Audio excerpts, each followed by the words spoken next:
I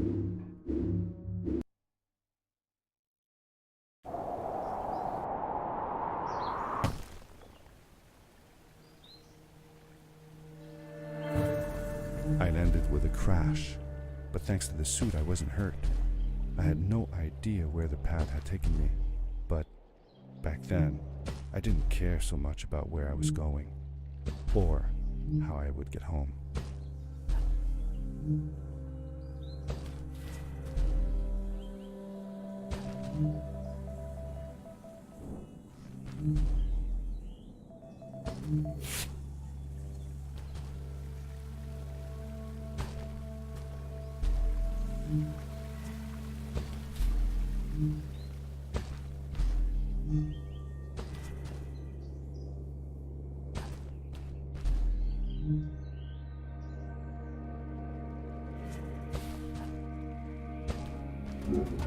The power core I found activated the suit's grappling device when I picked it up.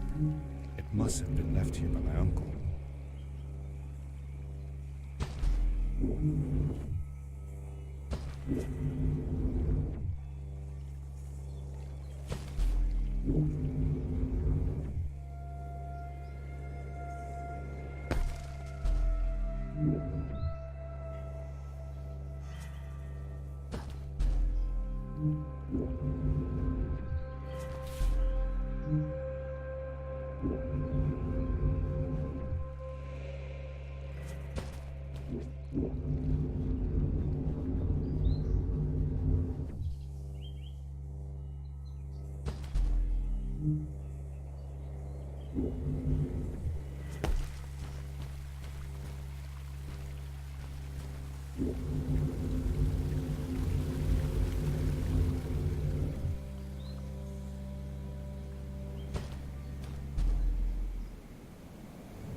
These blue lights, did Fred put them here? Or was somebody else here as well?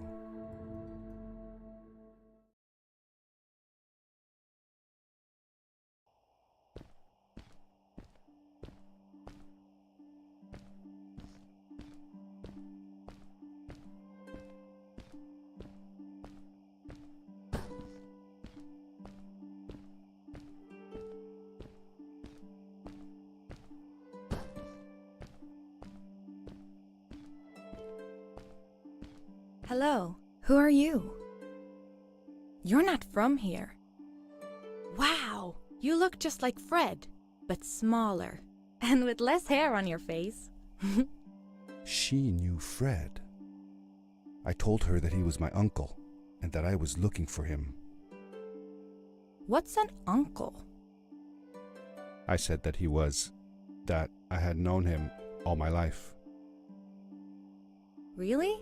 Me too. I'll help you find him. I'm Madeline. The others call me Mad Maddie sometimes. I don't know why really, but you can call me Maddie. You've never been to the village, right? Let's meet over there in the square. I'll show you around. I bet you can get there easily with your suit thing. So, I'll see you there. I couldn't believe it.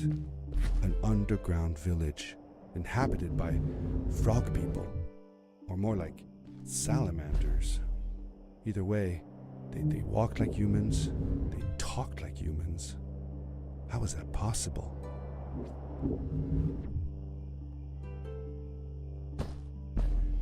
Over here!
Darkness swept over me as I left the glittering lights in the village behind me and headed for the ominous shadows of the chasms.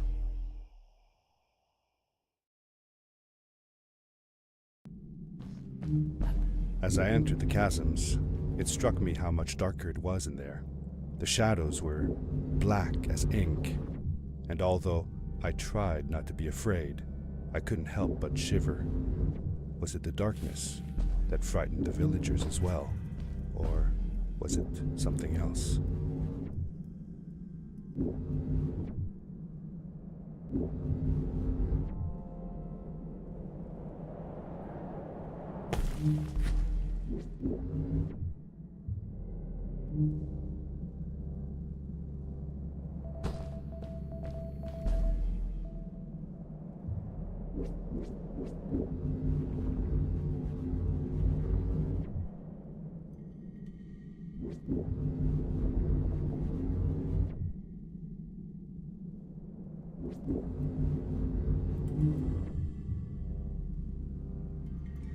Seemingly bottomless pits loomed below us, everywhere in the cave.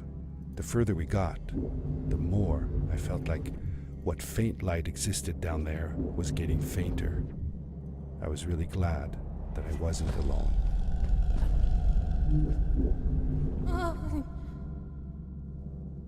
What was that? I'd never heard a creature sounding as terrifying, and I imagined it wouldn't be happy about visitors.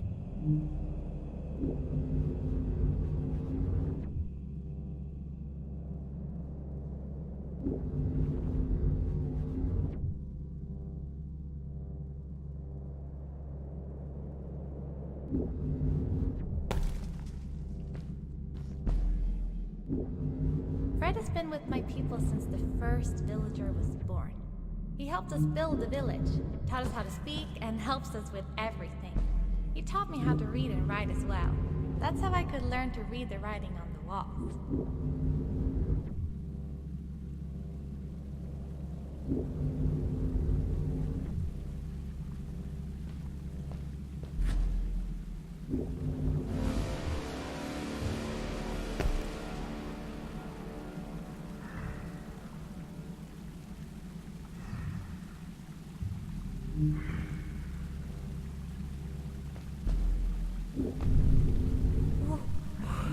Whoa, dude.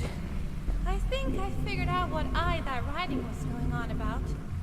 Maybe we shouldn't charge right out in front of that thing. Remember what it said.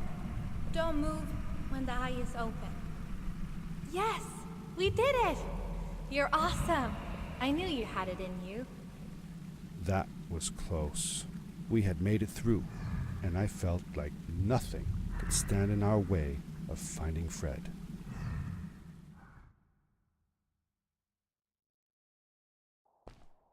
Oh, another one. This one says, "Welcome home."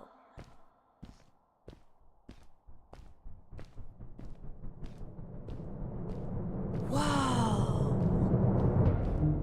This is it! This is where the Strays built their village. And what a beautiful place they chose. Just look at the sky. It is so big. It was a relief to finally feel the sun on my face and a gentle breeze in my hair. After all these caves, just breathing fresh air again was enough to clear my mind of any doubts I might have had about this strange journey so far.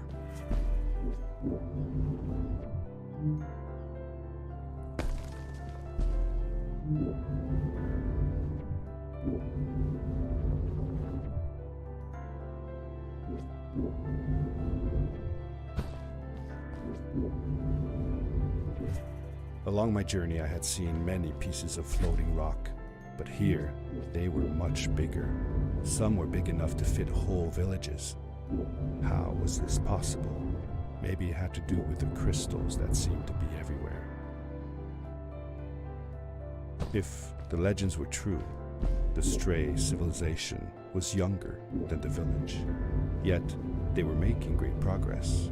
They invented crystal-powered machines, produced their own fabrics, and built houses out of bricks and stone. It was like a civilization was forming before my eyes.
Hey, let's play a game. I bet that you can't get through this part without using the grapple device. Told you you couldn't do it.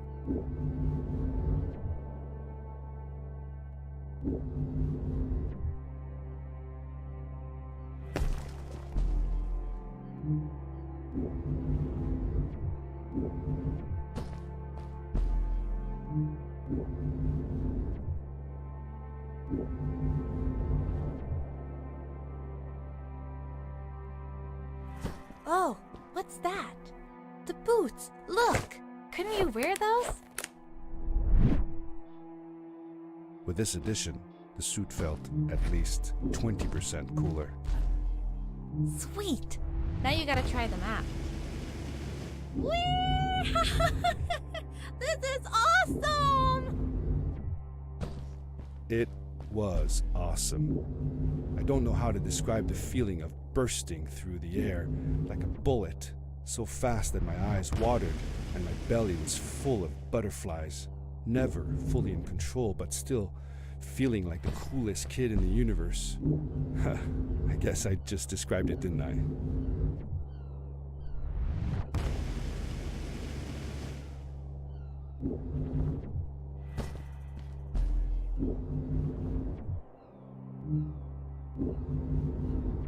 I'd love to do stuff like this with crystals. Just think of the possibilities. Whole machines are powered by them. I almost can't believe it.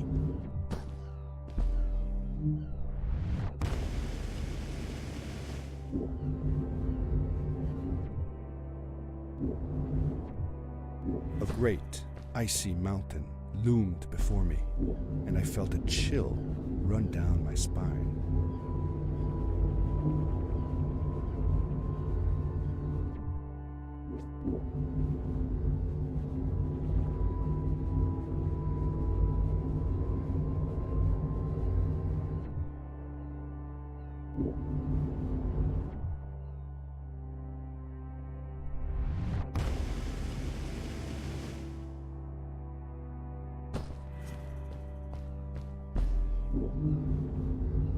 We hadn't seen any people around yet, but ahead of us lay what looked like a proper town. The strays from Maddie's stories. I could imagine how she must have longed to meet them all her life. And now, here they were.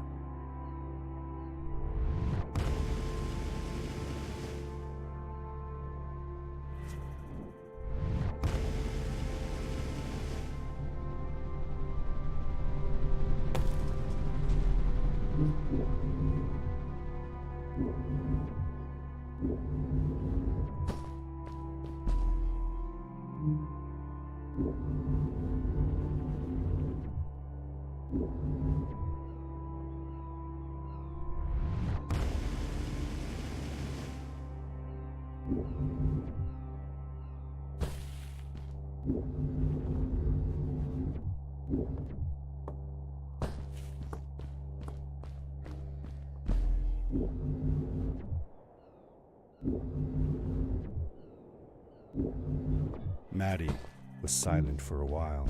It seemed like she was thinking hard on something.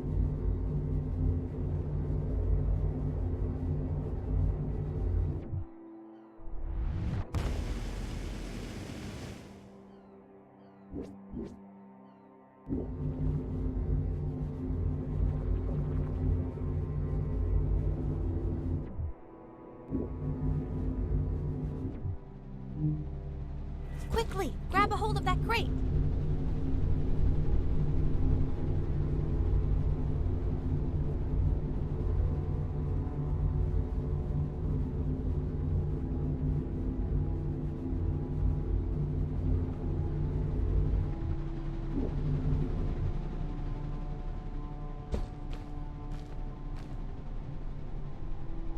Good day. Here's a boat to ice ski. Though I'd take the other one if I were you. That one goes back to the outpost. Wait a minute.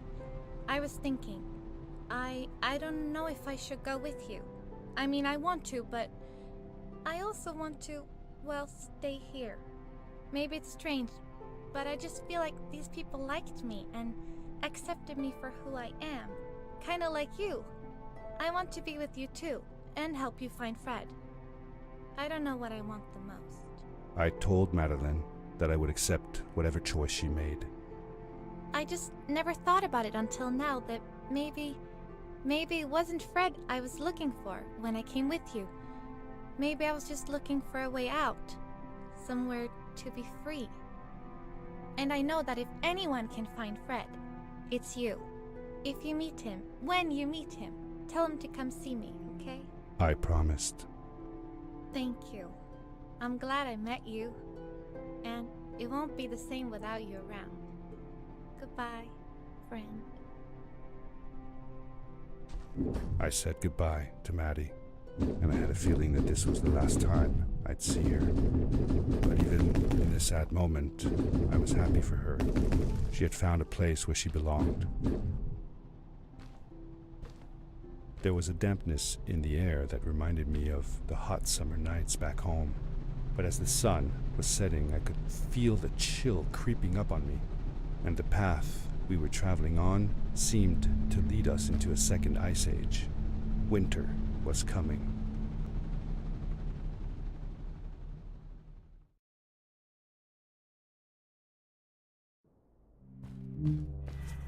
Into the caves again, and now it was just me, alone in these cold, barren halls of ice.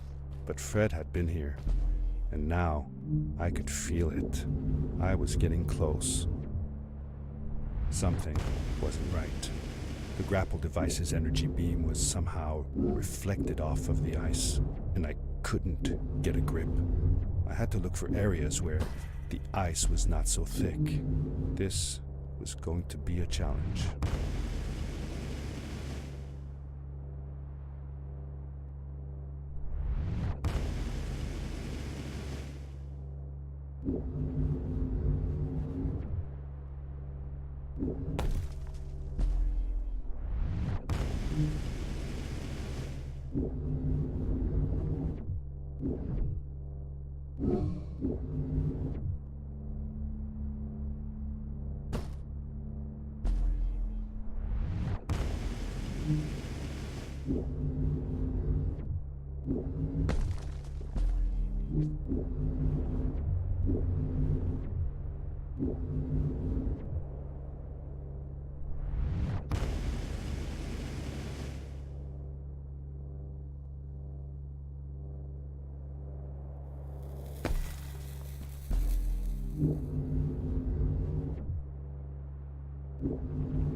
I found another one of Fred's campsite, noticeably newer than the others. The fire was still smoldering, and I could faintly pick up the smell of the aftershave he always used. I was closing in on him. I could feel it. He had left some tools behind that I could use to repair my boots. That should do it. Good as new.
It was dark all around me, but there was a light at the end of the tunnel.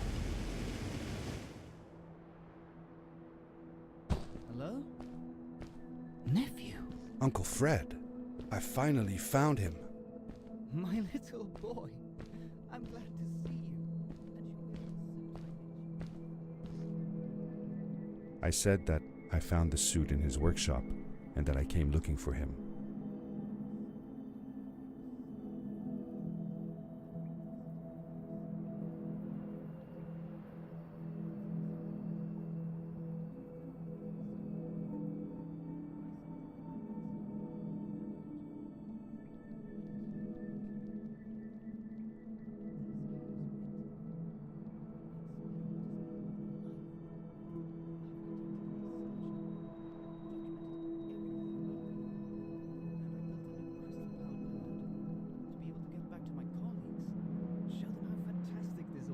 I interrupted Fred and told him about Maddie, how we came all the way to Star Haven together, and that I had promised to ask him if he would go see her there.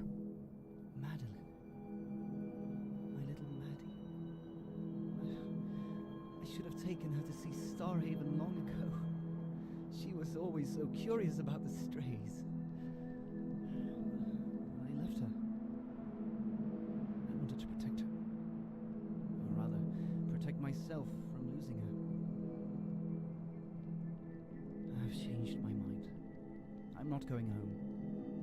What does research or praise matter when I can be here with these creatures?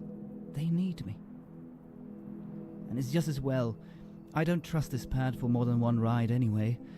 You need that ride. I didn't want to go home, and I asked if I could stay with him and Maddie instead. I'm sorry, nephew.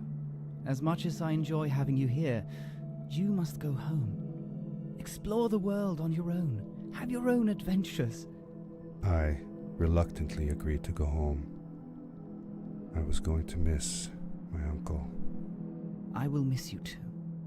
But I'm sure you'll do phenomenal on your own.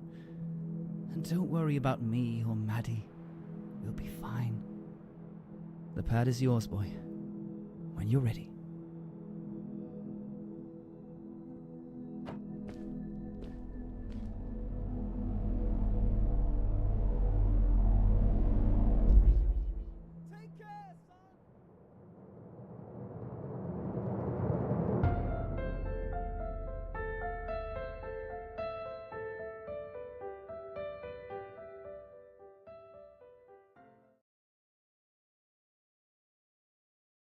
The end. Now, good night, sweetie. Wait, Dad. Does that mean Fred is still there? Who knows? That was the last time I saw him. Don't you miss him? I do, sometimes. But I don't worry about him, because I know that wherever he is, he's on his biggest adventure yet. Dear Fred, today I step into the lobby of your house for the last time. My daughter asked me to tell her about an adventure I came to think of you. Your house looks just like my mother and I left it years ago. After you'd gone, I was sure she was going to throw out all your stuff, but she just cleaned up. We made you a small memorial. For a while, I came here every day, just like I used to. Sometimes, I could even faintly hear your voice, calling from the observatory, asking me to get you this tool or that. I never told my mother about that day. I don't think she would have believed me. Can I believe it? After all these years?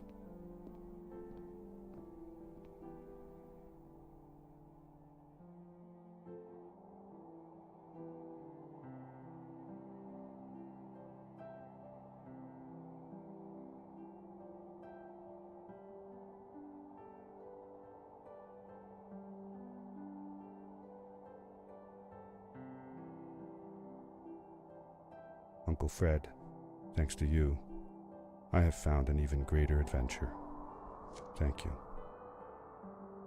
Love, your nephew.